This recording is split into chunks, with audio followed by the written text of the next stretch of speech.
Salve pessoal, tudo bom? Galera, a gente falou na última aula sobre os sofistas, não é isso? E eu tinha comentado que ia falar sobre Sócrates e os sofistas, né? Sócrates foi um filósofo, né, que viveu no século IV a.C. e conviveu ali com muitos sofistas, né? É, E existia uma divergência, um desentendimento com relação a algumas coisas é, em relação aos sofistas, né?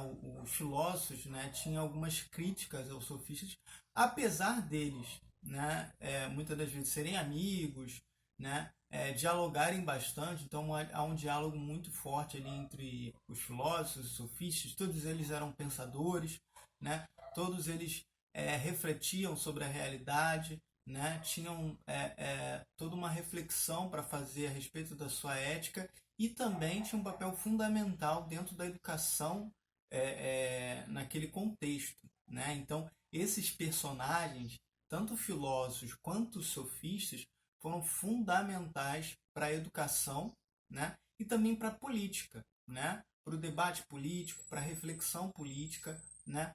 Então, foram um personagem muito importante nessa época, né? Então, a gente tem a imagem ali da Grécia Antiga, né, como uma referência, né, de cultura, né, de educação, né, para aquele período, né, lá no século IV a.C., naquela época. Então, você tem nesse contexto um desenvolvimento de pensamento, uma cultura, tudo muito bem desenvolvido, tudo muito bem avançado, e assim, se a gente pode dizer, né, que algumas pessoas tiveram um papel fundamental para a cultura grega, né, naquela época, ser uma referência ainda hoje, né, essas pessoas foram os filósofos e os sofistas. Né, então, essa galera foi fundamental.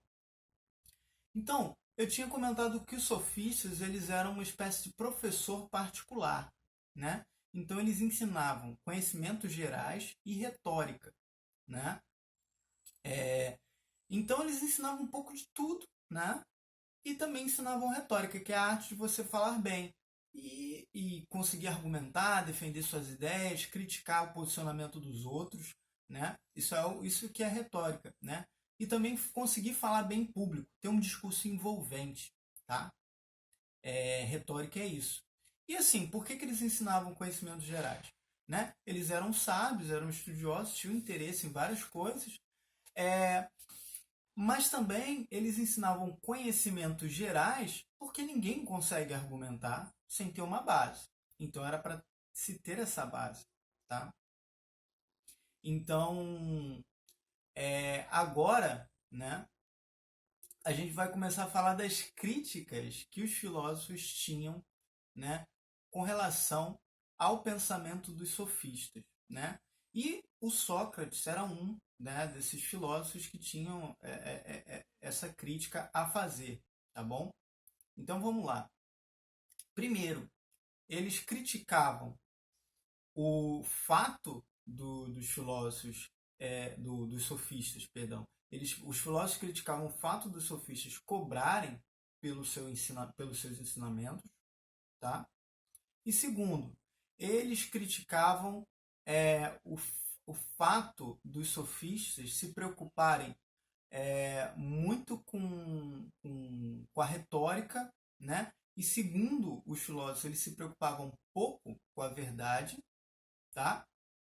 Mas isso tem uma questão que os filósofos, os sofistas eles eram relativistas, então eles achavam que a verdade tem a ver com o ponto de vista de cada um, né? Então não tem problema você discutir e querer convencer alguém das suas ideias.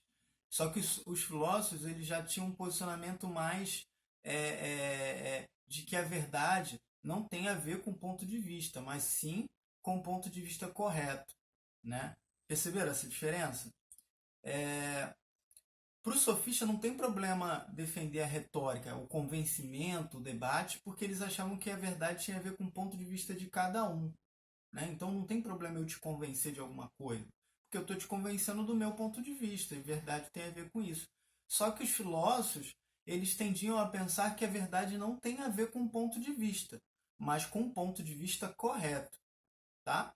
E daí essa divergência. Os filósofos acusavam os sofistas de valorizar demais a retórica e menos a verdade, mas a gente vai explorar um pouco melhor isso. E outra, né? Os filósofos também achavam estranho o fato dos sofistas parecerem ser muito mais conhecedores do que pessoas que são especialistas num determinado assunto, tá? E a gente também vai discutir um pouco melhor isso, tá? Por exemplo, um médico ele pode ser muito bom no que ele faz, ele é um especialista, mas um sofista, né, e um aprendiz de um sofista, por ter uma excelente retórica, por falar bem, ele pode saber só um pouquinho de medicina, e como ele fala muito bem, ele tem um discurso muito envolvente, ele vai falar para as pessoas sobre medicina e pode ser que ele pareça que sabe muito mais do que o cara que sabe muito mais do que ele, do que o especialista. Por quê? Porque ele tem a lábia. E isso pode ser visto como algo problemático, tá? A gente vai detalhar um pouco mais isso. Galera, com relação à educação, né? Aparentemente, não há problema nenhum em você ser remunerado pelo aquilo que você faz, né? Você busca conhecimento, se aprende, né? E assim, você, em tese, né, na teoria, deveria cobrar por isso, né? Eu sou professor, eu estudo bastante, né? Eu passo uma parte considerável do meu tempo me preparando para dar aula, estudando. Como é que eu não tenho que ser remunerado? Por que eu não tenho que ser remunerado? Por que os filósofos implicavam com o fato dos sofistas cobrarem pelo que eles faziam? Tá? Sócrates, por exemplo, ele não cobrava pelo que ele fazia. Ele era um filósofo que discutia, que ensinava, apesar dele dizer que não ensinava, mas isso a gente vai ver quando a gente for falar especificamente do Sócrates. Ele dizia que não ensinava, né? Ele fazia com que as pessoas chegassem às suas próprias conclusões sozinho, né? Ele era uma espécie de estimulador. Mas ele tinha um trabalho muito pesado ali com relação à educação na cidade de Atenas, e ele nunca cobrou nada, apesar dele de várias pessoas ricas serem alunos dele, ele nunca cobrou pelo que ele fazia. Mas por que o Sócrates fazia isso? O Sócrates fazia isso porque ele achava que o conhecimento deve ser acessível a todos. E se você cobra pelo ensinamento, só quem pode pagar vai ter acesso a ele. E o que vai acontecer? Vai acontecer uma segregação, né, cada vez maior da sociedade. Né? Porque quem tem dinheiro vai conseguir pagar pelo ensino, essa pessoa vai conquistar mais privilégios ainda e vai dominar os outros que não têm conhecimento, não têm condição financeira. Isso é um fator progressivo, né? Quanto mais só quem tem dinheiro tem acesso à educação, mais essas pessoas vão dominar as outras. E mais, galera, a gente tem que lembrar que a educação era uma preocupação, sobretudo por conta da participação dentro da política, né? E se você cobra para ensinar, só os ricos vão ter domínio da retórica, só os ricos vão ter conhecimento e só os ricos vão dominar a política, só eles vão prevalecer e dominar ali, né? Isso parece algo distante do que a gente vive hoje? É um caso a se pensar, né? Sobre a segunda crítica que os filósofos fazem aos sofistas, né? Os filósofos se incomodavam com o fato dos sofistas se preocuparem muito com a retórica. Então, assim, e pouco com a verdade. Então, para os filósofos, né, as pessoas têm que ter um comprometimento com a verdade. Por quê? Se eu valorizo demais a retórica, eu posso criar pessoas, né, eu posso criar toda uma cultura de pessoas que dominam as outras usando a retórica. Né? Então, um candidato, por exemplo, né, pode muito bem, numa eleição, ter uma boa lábia, né? Mas não tem um comprometimento com a verdade. Então ele convence todo mundo de que ele é a melhor opção, né? Isso pensando no nosso caso. Lá a política funcionava de um jeito diferente. Então ele pode convencer todo mundo de que ele está certo, de que o ponto de vista dele é o melhor, só que no fundo, ele só está usando a retórica, né? Então os filósofos viam isso como um problema sério, né? E outra, galera, para finalizar, é, os filósofos também achavam muito problemático o fato das pessoas terem uma boa retórica fazer com que elas parecessem serem muito mais inteligentes do que outras, né? Que, por exemplo, são especialistas num determinado assunto.